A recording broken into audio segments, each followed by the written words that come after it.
Yeah, what's up for a nightcap? Chill, you know, kick back.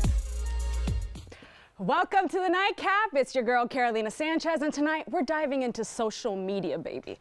Are we oversharing? Are we doing too much on TikTok and Instagram? Well, we're gonna get into that with the Britneys. One thing about me is I woke up this morning with a yeast infection and my Gucci itch so bad, and also a cold sore, which together sounds like an STI, but I swear that it's not because I'm a prude. And also, I was walking to the store to get milk, and I was itching my Gucci, and I checked my bank account, and I couldn't afford milk because I'm $14,000 in debt because I toured as a musician, and all that is not even why I'm crying right now. I'm crying because I'm either about to get my period, or maybe it's because I just got dumped for the second time in 2 weeks and I'm losing my mind. Or maybe it's because I'm cranky because I can't afford food and I'm so hungry and you can see my ribs. Wow. See, that's a lot. That's oversharing. And here to unpack this with I me, needed to be warned.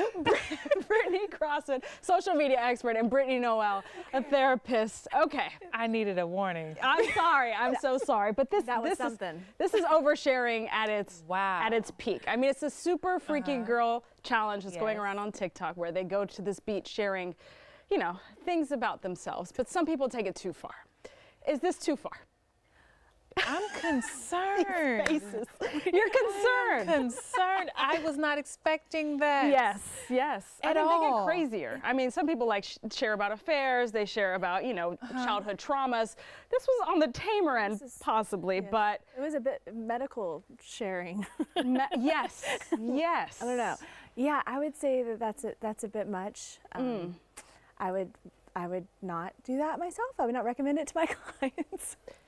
Yeah. I'm worried. You're worried. You're worried for her as a person. You're worried about this trend in general. What are you worried about? I'm worried for her. I'm worried about the trend in general. If anything, what I see there, even with the friend dancing in the background, we are normalizing unhealthy ways of coping with life. Like, to let the world in on where I am in my life in this standpoint. There are so many, I can't even imagine the comments that showed up in her feed that were either damaging to her self-esteem, damaging to her already fragile mental health, and you're allowing the world to come in on your process where you're very vulnerable, which can only make things worse. So yes, I'm worried. Oh, and it's funny to think about that because, you know, you do it on social media. I assume people do it on social media because that's where you get the validation. That's where you get the likes. That's where you get the same sis, same. Exactly. But yeah, if you overshare too much and it's ugly and nasty the same way we reacted where it's like, girl, what are you doing? Cringe, cringe, cringe. You're going to get the opposite effect where it's not validation. You're just adding to the trauma by saying, girl, get this off. Correct. Right. But as a social media expert, and she said she was a traveling musician, would you recommend a client that's a musician to do this for their brand? Like, is this an approach they should take? No, ma'am. What I like to tell people is that there's a difference between personal and private. So when you're building a personal brand on social media and you're doing that intentionally, you want that for like your business, marketing, whatever, like it's cool to add in some personal touches, right? Like we want to know if you love dogs or if you're a runner or you like pasta. But private, that's personal stuff. That's personal touches. But private is yeast a whole infection is private. Sure, is that poop, you know, we don't need to know all those details of each other's lives, and it can make you, like you were saying, later on you look back at that if it's on the internet forever, especially if you're younger. Gosh, I don't know. I'd hate to see how that would make you feel about yourself and your own self-esteem. 10 years later, yeah. Like, how do you? Yeah. Not even 10 years later, like 10 days. 10 days, like not even 10 minutes, okay? Take that long. I really am shocked. I did not expect that. You told me it was a bad video. I did not expect what we just saw. It's bad. And And is it social media? I mean, is it, you know, trying to get that viral hit so that you get, you know, more followers and stuff? Is it a Gen Z thing? What is this? Because I feel like everyone is hopping on a trend where we're doing way too much. We're sharing way too many private things, as you say. Right. I think that what happened with TikTok, Instagram, Facebook, and having these things readily available, it became essentially the equivalent of giving a toddler the car keys to a car. Because we gave people these platforms to share their lives without boundaries. And so you have these people on these platforms who don't know what boundaries are, who don't know what's appropriate and what's not appropriate, who don't know when am I supposed to guard certain parts of myself, when am I supposed to be secluded when I'm vulnerable. They have no idea that I'm opening myself up to the world, which can damage me in the wrong hands. And now I just put myself in a million hands. In a million hands. In a million Probably hands. all of them are wrong. Exactly. The biggest thing is that when we are allowing, kids, young adults, to go onto these platforms without boundaries, without a clear understanding of who they are and how they want to show up, this is what you get. Should there be an age limit for social media? Yes. I'm a parent, and my kids are not on social media yet, and I work in social media, and I love social media. In fact, I say if you hate social media, you're doing it wrong. To business owners, my clients and things, because there's so much opportunity, and it is a beautiful thing, and you can inspire people and help people, and you can sell your thing, and you can so much. But there does have to be more of like a boundary with especially younger people. Like I said, my own kids are not on social media, and that's my choice, and every parent has to figure it out, and it depends on the kid. But even as we think we're grown up, when we're, probably legally grown up, like 18 or older, but you're still not probably able to make the right decisions that you would want to later in your life. It's tricky. And the internet is forever, baby. I think we have to teach young adults what the internet is for. Even with my clients who struggle with comparison on social media or comparing, looking at other people's lives and thinking that that's a reality, why don't I have that? I always tell my clients, you have to, when you enter into social media, even in business, I need to know what I'm here for, right? Yeah. It's as if you go into Target without a plan. Then you walk out with $200 worth of the wrong stuff and not the item you went in for. Exactly, right? So when you go into Target with a plan, you know what I'm coming here for, therefore I don't get distracted by all the new shiny things that they have right at the checkout for you to get.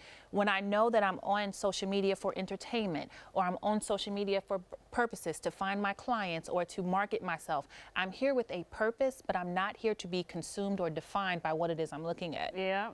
And a lot of people don't know why they're on social media. They're just there and they're consuming it and they're allowing it to define their lives and who they believe they are. Okay, we're gonna have to dive into the healthy way to do this. Yes.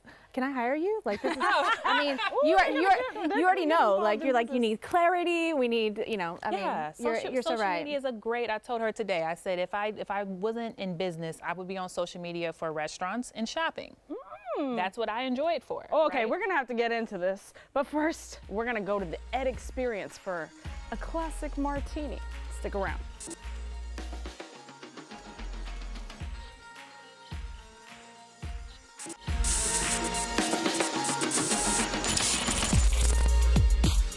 Welcome back to the Nightcap. I am not behind the bar. We don't have a bartender here, but we do have the Ed Experience, baby. Check it out.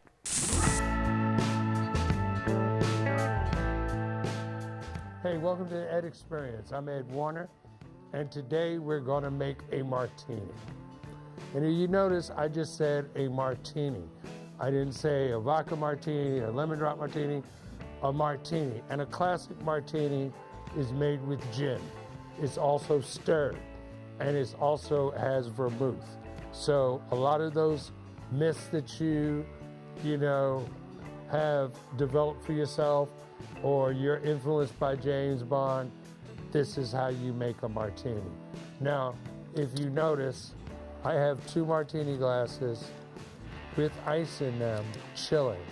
One characteristic about all martinis is that they should be consumed as cold as possible. So even in my build, I'm going to stir it in the ice a little longer and then put it in a chilled glass.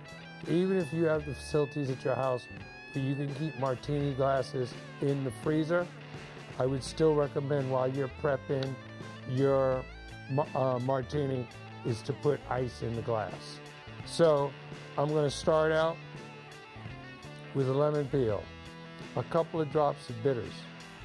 I'm using Angostura because I want a little lighter feel on this martini. And now here's where it gets iffy. Well, it doesn't get iffy at all. This is how you should do it. We'll put about 1/4 of an ounce of vermouth. If you want a dry martini, you use less vermouth. If you don't use any vermouth, then you're just having a glass of chilled gin. And then I'm going to do 3 ounces of gin.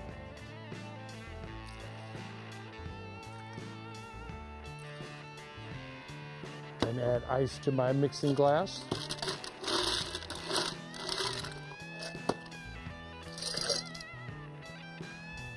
And you should always think about stirring in your mixing glass till the ice becomes level.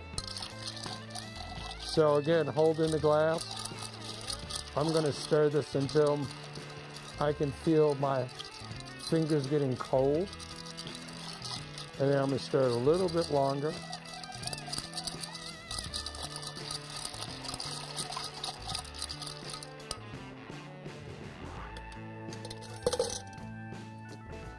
Toss this. Nice cold glass.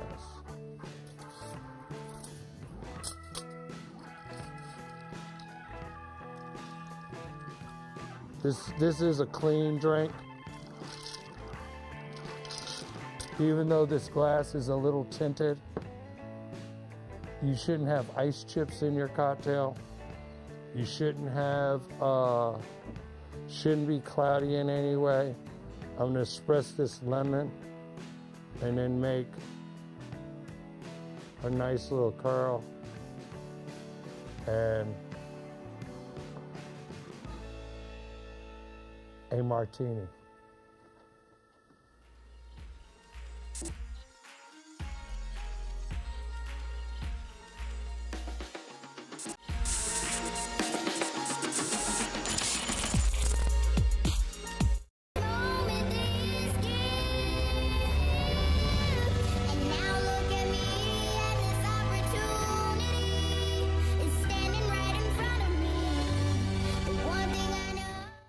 Well, meeting my new stepbrother, and apparently they got married.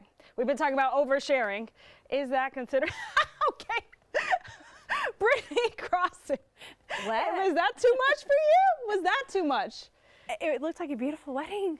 Yeah. That was a lot. Yeah. Brittany. I thought that was tame. Is that too much?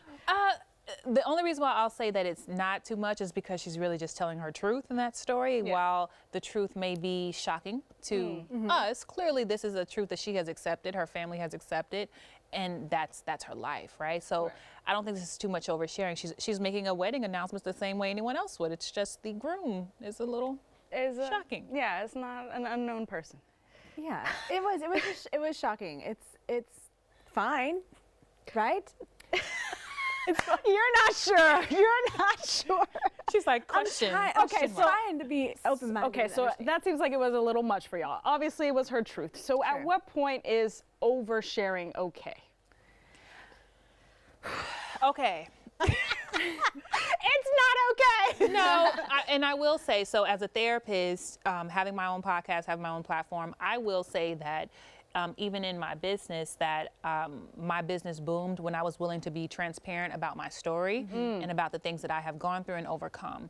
I think that oversharing is appropriate when you share with a purpose. Okay. If I'm giving you parts of my story, I need to be giving you the parts that actually help you. Right. Yeah. Sharing that you have a yeast infection and it helps not a lot of purpose. Unless she was sharing her Venmo, so she gave money. Do you have a treatment that you want to share? Yeah. Now that would be helpful. That would be educational. Yes. Right. I like to say, you know, if you do want to be vulnerable on social media, which I advise for the most part, I would say, you know, think about maybe your former self. You know, envision that you're talking to your former self, like you 5 years ago or you 10 years ago, and like you said, with a purpose. So maybe you're explaining something you went through, and it is a bit personal, but if you are doing it with a purpose and you are aiming that at a version of you, you know, a previous version of you and somebody that's similar to that, it really will help them. It really will. But yeah, without the purpose and it being so random sometimes, it's foggy. It's kind of like setting a goal in your life or business. If you have fuzzy targets, you're not going to reach them. No, and it makes everything very chaotic, and then it doesn't feel fulfilling, right? As the creator, you feel not good feelings, I would assume, if you're doing it in more of a chaotic way. Right. You know? Was it for clout? Was it just for the clicks? Was it just for hopefully appearing on somebody's For You page and being on a late night TV show? I can honestly tell you I have no idea what the purpose of that Oh, is. wow. I don't know if it was real. I don't know if it was fake. I don't know. I have Right. no idea at all what happened in that first video. Yes. Right. Well, and a lot of times people on social media, I see it all the time, are doing it for the likes and for the follows and all of that. And if you do it with intention and you have a reason behind wanting to grow and wanting to have more followers and wanting to make an actual impact on people to help, then cool, like reach for numbers in the appropriate way. But yeah, if you are only looking for that and there's no backstory or anything supporting why you want that attention, a good reason why you want that attention, then it's just not going to be a good situation. Exactly, and I think what I hear you saying is examine the motives, because I think from where I come from, I do hear a lot of people say, oh, I'm sharing it for this or for that, and I think sometimes we talk ourselves into a nice story of while we're sharing, missing the fact that underlining that is really, I really wanted attention today because I don't really like the way I looked, or I posted that picture because I was hoping someone would see it and like it, or I shared this story because I really needed someone to celebrate me because I'm not doing a good job of celebrating myself. Right? And so sometimes social media has become the place where we go to get internal needs met that we don't know how to meet on our own. Ooh, okay, we're going to have to dive into this right after the break. So watch some commercials and we're going to have to get into the narcissism of it all or the self-help we need.